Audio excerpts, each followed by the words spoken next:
Ingabo z'Uburusiya zarashe mu murwa mukuru wa Ukraine Kiev, mu gihe umunyamabanga mukuru w'umuryango w'abibumbye Antonio Guterres yagiraga uruzinduko muri iki gihugu cya Ukraine.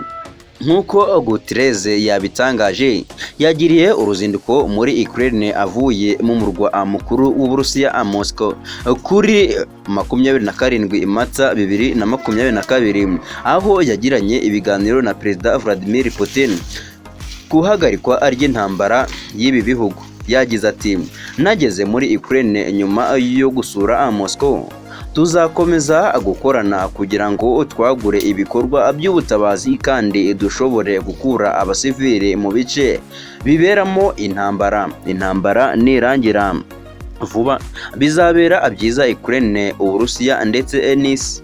Mu bice Guterres yasuye harimo ibyo ingabo z'Uburusiya zishinjwa kwicamo abasivili benshi nko mu karere ka Bucha, asaba ubutegetsi bwa Putin ko bwazafasha urukiko mpuzamahanga mpanabyaha kubohoraho iperereza, kubakuraho iperereza. Kuri uyu wa 28 Mata kandi Guterres yanasuye umujyi wa Borodyanka uri mu nkengero z'intara ya Kiev, inyuma ahura na Perezida wa Ukraine Volodymyr Zelensky bagirana ikiganiro.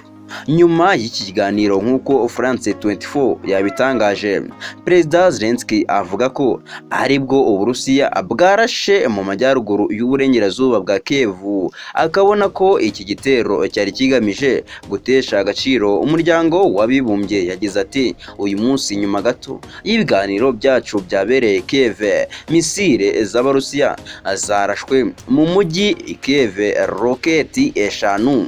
Ibi bisobanuye byinshi ku butegetsi bw'Uburusiya busuzugura